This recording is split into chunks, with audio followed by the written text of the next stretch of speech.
In this episode of the Brawn Body Podcast, we're excited to welcome Dr. Matthew Walko back to the show. If you did not listen to episode 101 yet, highly recommend you go back and give that episode a listen before starting here. In that episode, we kind of talk about who Dr. Walko is, what he's done, and talked about his journey, some insights and knowledge and wisdom that he's picked up and shared with all of us. So, in this episode, we're talking about heart rate variability, kind of a 10-cent buzzword, right? What is it?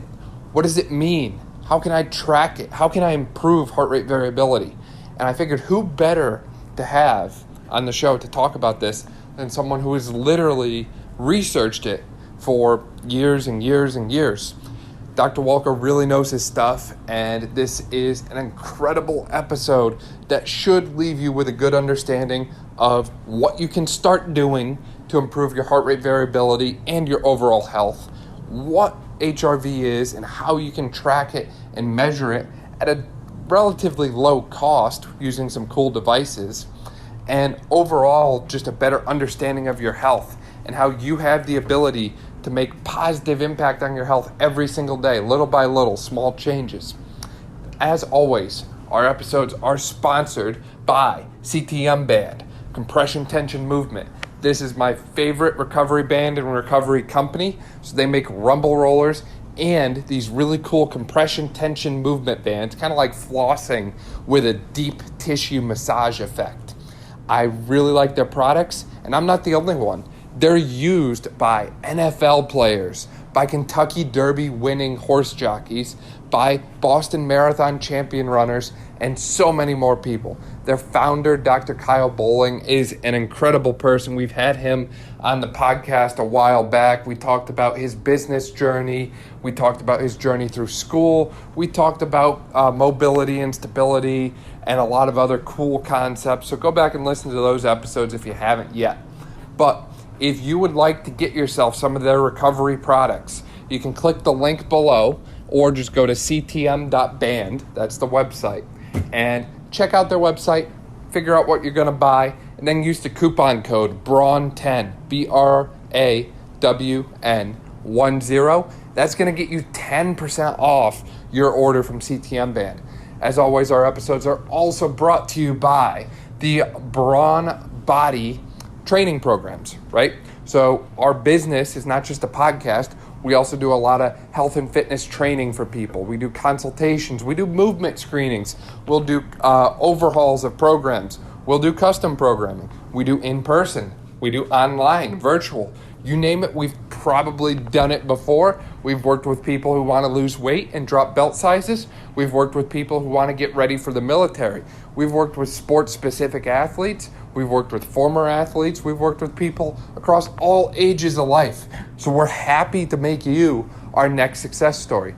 If you would like to inquire more about our training, head over to Instagram, shoot us a direct message, or email us at brawnbodytraining@gmail.com. Now with that, that's going to take us into today's episode. Enjoy the show.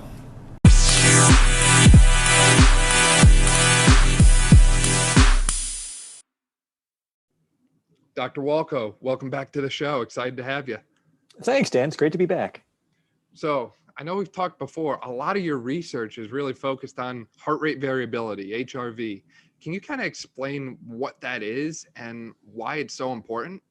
Sure. So what we look at when we measure HRV is, in nuts and bolts, it's the amount of time in between each heartbeat. So when we look at an ECG, so the electronic representation of the electrical signals of the heart, then that's going to correspond then to what we know as the pulse. The pulse kind of corresponds to something called your R wave. And what we'll actually do is measure the distance between each R wave in milliseconds. And what we find is that that tells us a lot of information about the person's health.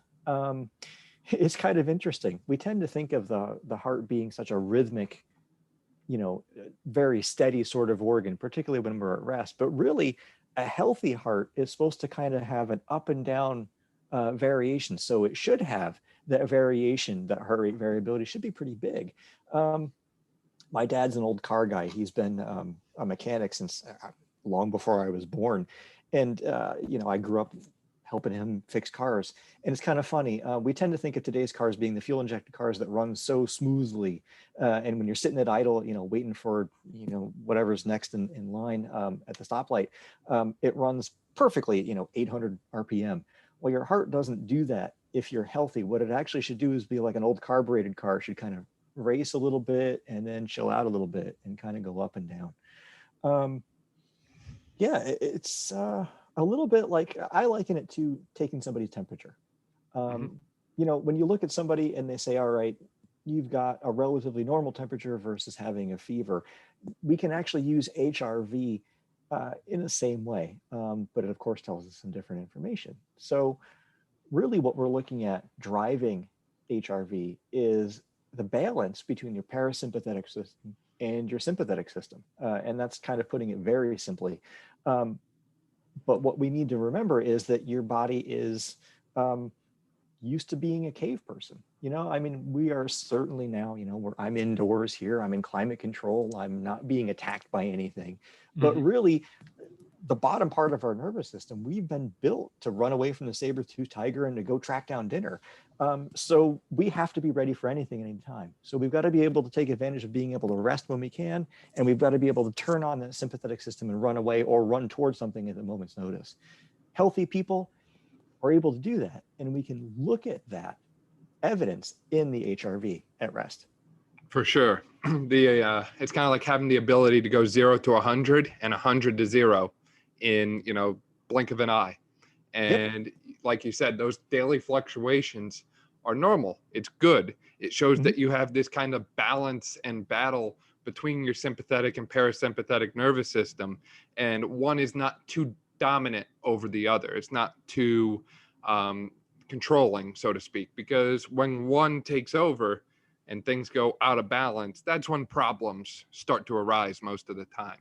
So if we want to improve our heart rate variability, to kind of improve our cardiac health, how should we go about doing that? How can we kind of keep these two systems in balance, yet increase the amount of fight they have with one another, so to speak? Well, I think there are a lot of different ways you can do that. And certainly putting my therapist hat on, you'd have to do a quick evaluation and find out what's causing the problem in the first place. But I think generally what we find is that when people are having problems that are noted by variations in their heart rate variability, I can't think of anybody aside from people with significant dysrhythmias that kind of don't count. Well, they count in a different way. We tend to see an overflow of sympathetic output. Usually people aren't too chilled. It isn't like they're so relaxed that their heart rate variability is too messed up. It's more a case of they're overloaded with sympathetic tone and they're out of balance that way. And as a result, the treatment there and the gaining of some cardiac health and overall health is going to be aimed at looking at what we can do to reduce our stress, or at least finding outlets to the things that are causing stress in the first place. Little things like improving your recovery if you are somebody who's exercising, improving your diet. So if you're obese, it might be a case of reducing your caloric intake, reducing your TNF alpha, reducing your overall inflammation, helping to bring your HRV down that way. Certainly how much time are you spending on your screen? How much time are you sitting watching something instead of maybe getting up and doing something else? Right. All those things can be implicated. For sure. And we know a little bit about the screen time and heart rate variability correlation because we've been kind of looking into that together We certainly have. But no, I like how you kind of brought up, it's not just one thing that you're doing. It's everything, all these different lifestyle factors and habits. So you kind of have to be honest with yourself and kind of consider everything if you are really serious about this. And start with the simple stuff, kind of like we talked about on the Monday episode, one thing at a time. So maybe that one thing starts with stress level. And a quick way to check that is your breathing. Is your breathing slow and deep, or is it kind of, in, out real quick, upper chest, huff, puff? And if it's quick, if it's short, shallow, kind of labored, maybe even a little noisy, then I would think modulating stress would be a great place to start. And whether that's removing a stressor from your life or finding ways to just relax more. And maybe at first, that is just kind of sitting down, throwing on a music, some podcasts, something that can kind of help you relax, or just sitting, breathing, meditating, whatever, and just being present in a moment. Find one thing that you can improve and then kind of go from there. And maybe that next step is, let's say it's your weight, for example. And, I don't want anyone to kind of hear this the wrong way. I'm all for things like body positivity. However, we do have to be honest, at the end of the day, if you're 5'2" and 450 pounds, I'm more concerned about your physical health and the implications of that long term than if you feel comfortable in that state or not. So kind of taking steps to reverse that. And like you said, maybe it's diet to start, maybe it's exercise to start. Everyone starts in a different spot. But I think if you're serious about this, kind of do that little gut check, that little life analysis, lay out all those different things you're doing. You'd be amazed at how many of these things you can find just on your own by thinking about these things, and then break it down one step at a time. And this is another place too, where someone like Dr. Walko, or someone who's very well trained in the health and fitness world, should be able to help you. I wouldn't necessarily consider, your average personal trainer to be that person. I'm not one to knock on personal trainers too much. I am one myself, but you really want someone who's trained about that cardiovascular system and who has some knowledge of the autonomic nervous system. And a lot of the CPT books don't really stress that. No, they don't. And I think, a lot of the CPT books are probably focused more at performance and aesthetics, more so than just general health. And I don't know for sure. I haven't taken the CPT exam, and I have taken the CSCS. I know that was the focus there. Yeah, but I think the big thing really when it comes down to starting to make these changes is a few things. Number one, remembering that this is definitely a marathon and by no means a sprint. If you use the example of somebody who might be overweight, they didn't wake up yesterday overweight. It took years for that person to gain the body mass that maybe now they don't want. So it's not going to melt off overnight. It would be cool if it did, but it won't. So you've got to get that mindset adjusted. The second thing I think people have to do when they make these decisions is remember that it, honest to God, is possible. That old idea of the 1% a day makes a big difference. And one tiny little rung up the ladder is still a move up the ladder, because ultimately you're heading in the correct direction. If you get people to believe in themselves a little bit, and you get people to accept the reality that we're looking at a long-term goal, I think you're going to be in good shape. At that point, then, I don't want to say it doesn't matter what they start with, but the big thing is they start somewhere. For sure. Yeah. Everyone starts in a different spot, and that starting spot is different for everyone. But all that matters is you start. I can't echo that loud enough. So that kind of takes us into our next topic of different things that people do daily to kind of sabotage their HRV or improve it. So I think that's been an interesting point. And I mean, I hope that's something people kind of look into on their own, because we could exhaust the amount of possibilities on how to improve your HRV. We could talk about box breathing. We could talk about blue light glasses. We could talk about all these fancy things, but ultimately, we're just kind of pointing you in the right direction. And now it's kind of your turn to kind of take control of your health, right? It's your health. Take control of it, take charge of it, get curious, get interested in it, do a little reading, do a little research, reach out if you have questions about it. Obviously, we're here to help. But at the end of the day, we can't sit here and exhaust every possible option. And we can't tell you exactly what's going to work for you and what's not going to work for you, because every person's different, right? Everyone has unique anatomy, physiology, different receptor subtypes, different amounts of receptors. So kind of play around with it, get curious, get excited, and find what works for you. But kind of with that, there are some trends in the research about what HRV looks like in adults, what HRV looks like in athletes.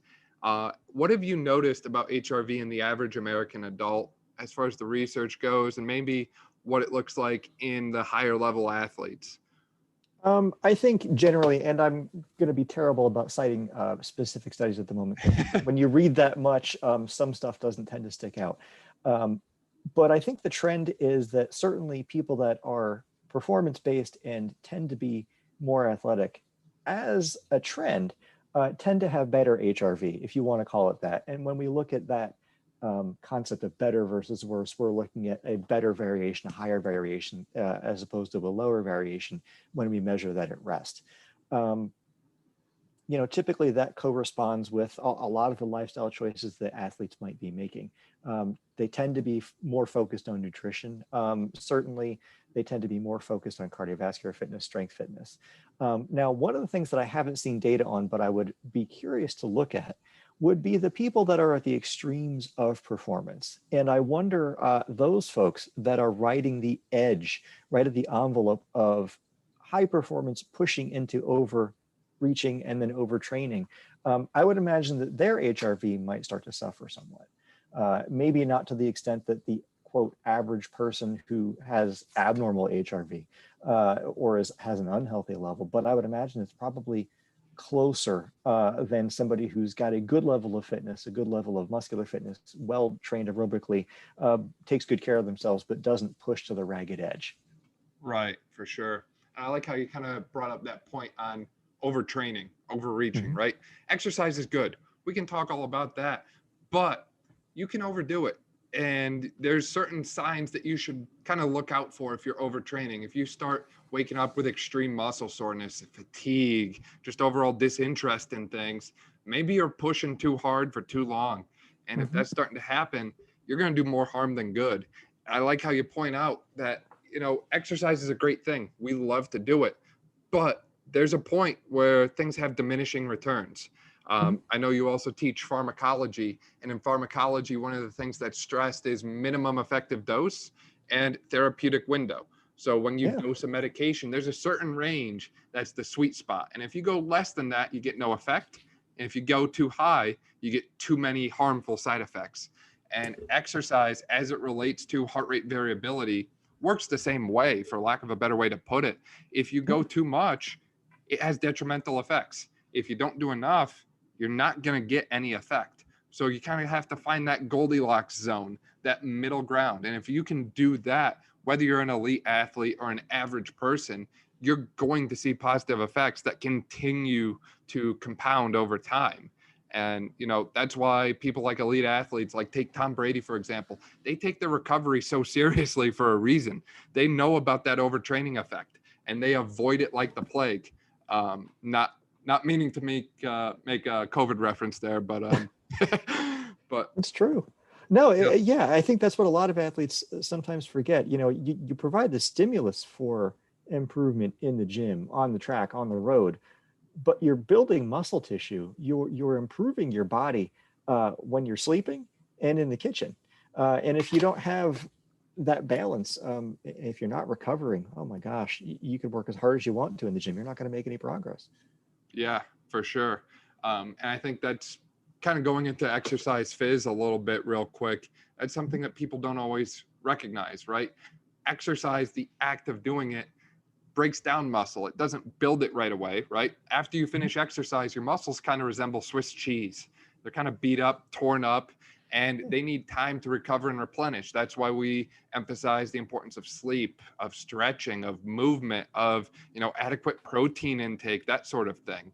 So it's kind of interesting how this is really such a big picture thing and not just a one and done kind of quick in and out, so to speak.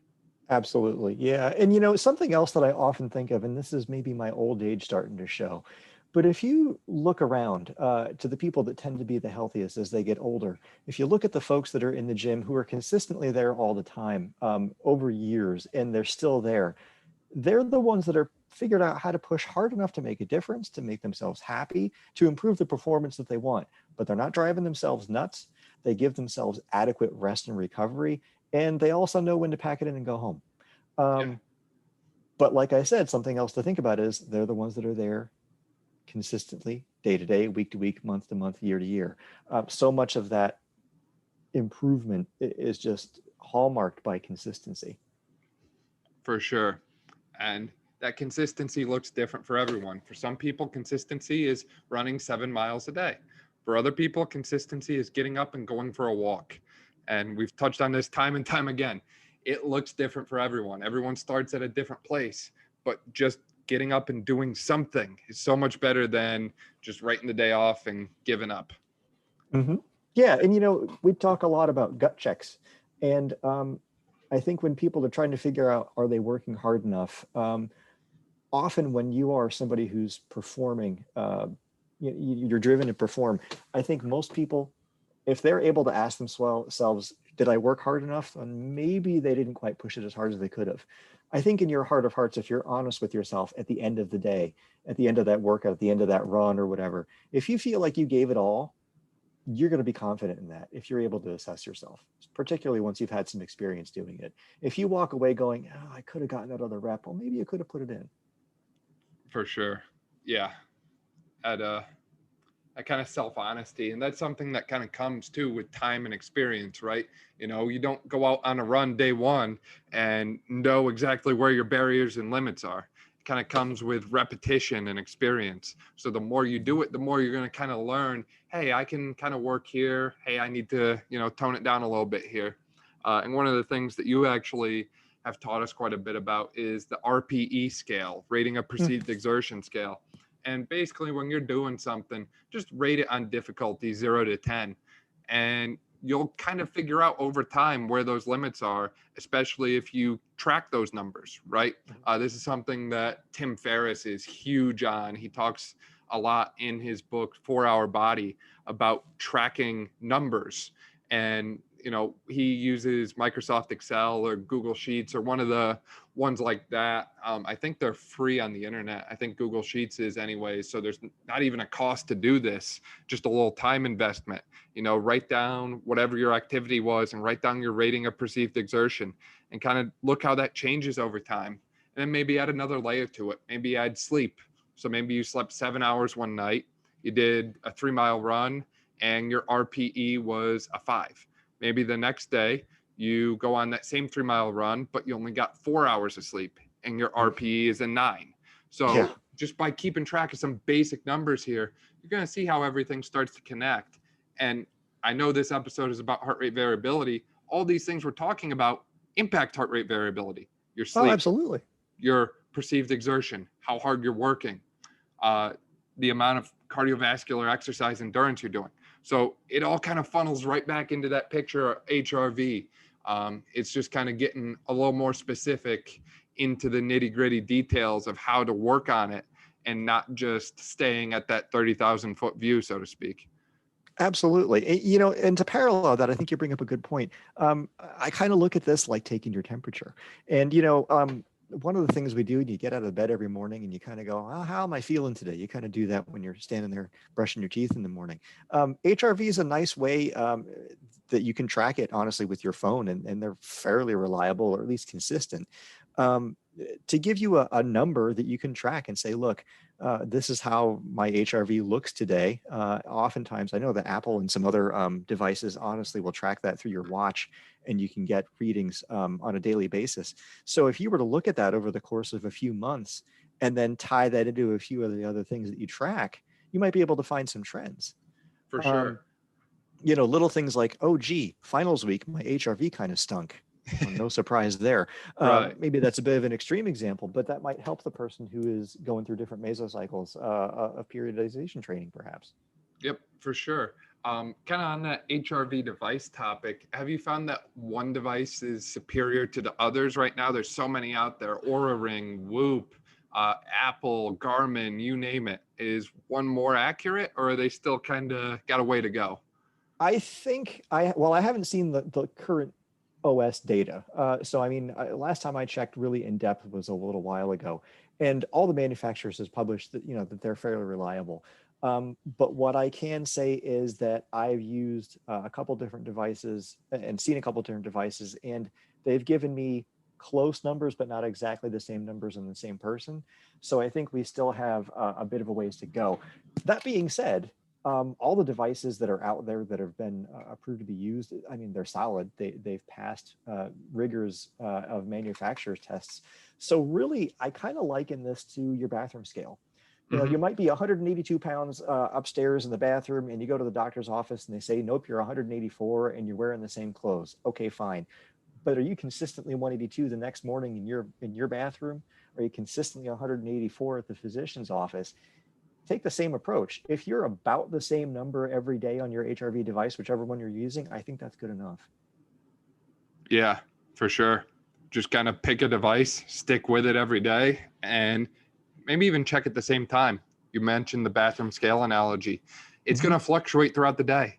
So if you want to check your daily HRV, check it, when you wake up every day and wake up at the same time.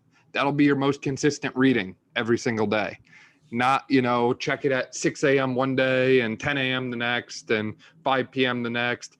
It varies and fluctuates throughout the day, kind of like we've talked about. So being consistent, as we've talked about multiple times, consistency is the key. Absolutely.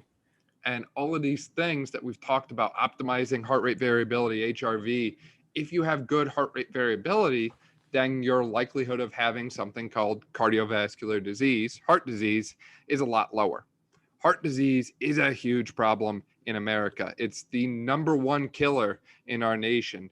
And it's kind of crazy to think that, we look at things like cancer, we look at things like the pandemic itself, we look at mass shootings. There's a lot of terrible things that happen, but heart disease is still number one as far as what kills American people.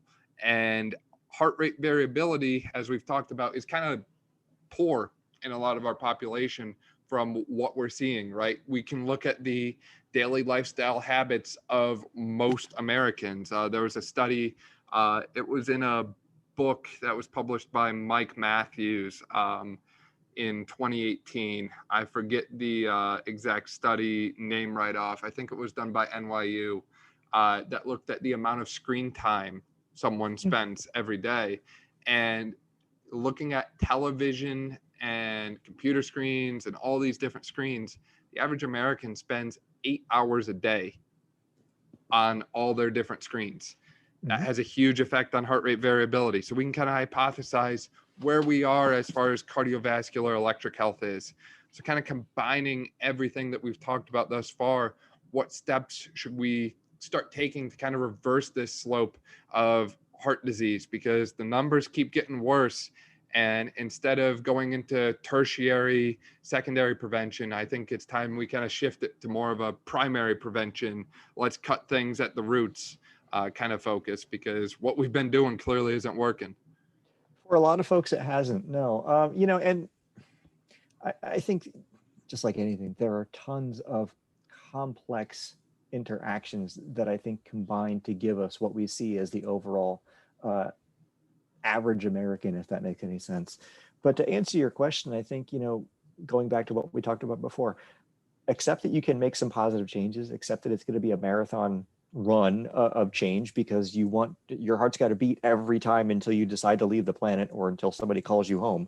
So you might as well do what you can to improve the health of the organ that's going to carry you all the way through. Regarding the screen time, that I've done a couple of studies that have looked at the correlation between anxiety, screen time, and then HRV. And hopefully we're getting published in the next year. I'm actually going to be on sabbatical in the fall, crunching a bunch of numbers and getting some manuscripts out, as well as finishing up some studies. What we're finding is that there are preliminarily some data that show us that they're all correlated pretty strongly. The more time you spend on your phone, the more that affects your sympathetic system. I mean, if you think about it, screens are just another form of stimulus. It's an electronic stimulus. It's going to stimulate your brain. And while a certain amount is okay, too much is probably not a good thing for a lot of reasons. Number one, the longer you stare at a screen, you're probably not doing it while you're running. You're probably sitting there on the couch, and we're all human. So you sit around the couch for a while. Gee, I'm hungry. Where's the chips? And then before you know it, that snowball starts. So maybe the thing is, I'm going to set my phone to set up those little daily minder alarms that say, hey, look, I've been on my screen for 2 hours. It's time to put the thing down. It's like the Netflix thing that says, hey, are you still watching? Yep. And your phone should really pop up and go, dude, don't you need something else to do right now? Go take the dog for a walk, that kind of thing. I think little changes like that will start to snowball and see people's health improve. For sure. On that technology piece, do you think that the culprit is the sedentary time that comes with it? Or do you think it's the light emissions and how they impact our kind of internal physiology, especially our brain and our circadian rhythm? Or do you think it's maybe the electromagnetic frequencies that get emitted from things like a cell phone or a tablet or a laptop that kind of mess with our body's internal physiology? Or do you think it's kind of a combination of all three? I think it may be a combination. I'm probably, and I don't have research to back me up at the moment, but I do know that they looked at, just EM frequency radiation and risk of things like brain cancer, that kind of stuff. Some of the studies that I read, at least, if not Frank got refuted it, it said it was extremely unlikely. But I do think the different wavelengths of light that are sort of unnatural probably play with our brains. I think the overall sympathetic stimulus that we get is robbing us of some of our downtime. Even though we're sitting there and we're sedentary, so instead of taking a walk, we're sitting there watching TV, but we're not relaxing. We're involved in whatever we're watching to a certain extent, and we're not allowing the bottom part of our brain to relax. And I'll also throw this in: if we're doing this right before bed, we're not giving our brains, our subconscious, time to kind of chill out, process what happened during the day. We're just giving it noise all the time instead. So I think that is probably the bigger culprit than anything else. I think you can probably get people that, run 6 miles a day, but spend 6 hours on their phones to have somewhat attenuated effects, but you're still going to see effects there, as opposed to somebody that doesn't really use a device like that. For sure. No, for sure. And, we kind of started talking about some of these more intricate physiological workings.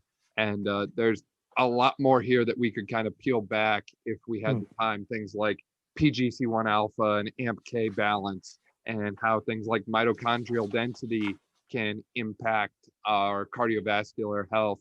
And that's something that I'm kind of hoping we can actually dive into in the future.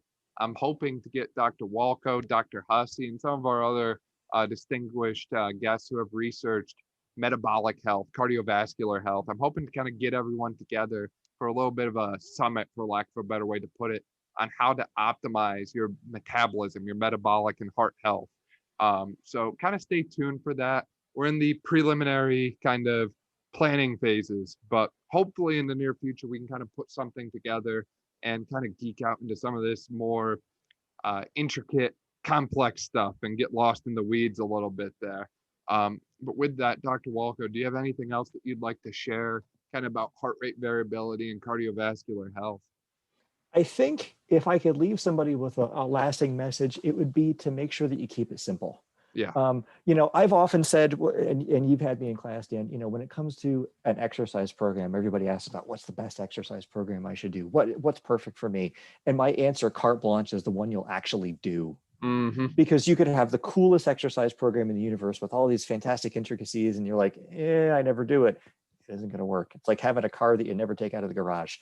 So ultimately, you keep it simple. Like we said, find a few things that you think you can make a positive direction for, believe that they're going to work, and give it your all and see what happens.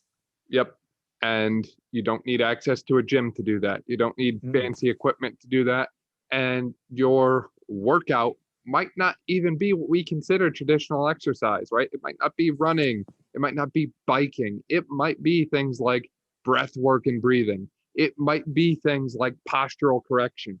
It might look a little different than what we consider normal. And that's okay. Like we've said before, everyone needs different things.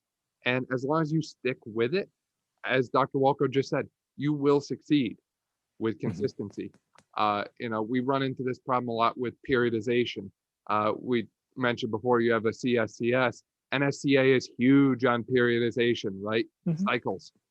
The problem I've run into is no one can ever stay the course to complete the cycles, right? There's certain sets and reps and weight calculations you have to meet. There's certain things you have to do on certain weeks. And, if you miss a workout or two, kind of gets thrown off and things don't fit as pretty. So while there's a lot of cool things out there, if you can keep up with them, at the end of the day, just show up and keep with it. I think that's a great takeaway, a great message, and just great advice. And that's not something for just exercise, but life overall, right? If you show up to your job every single day, you're probably going to get a lot better results out of whatever you're doing, whatever project you're working on, whoever you're helping, teaching, instructing, whatever it is, than someone who shows up half the time but works twice as hard when they're there. So just show up and keep chipping away every single day, little by little, 1% every day, instead of trying to eat an elephant chunk by chunk. Just go one bite at a time. Yep, one bite at a time works. Well, Dr. Walko, thank you so much again for your time. We really appreciate having you on the show, and I really look forward to working with you more in the future. Great, Dan. Thanks again. It was a great time. I appreciate you having me.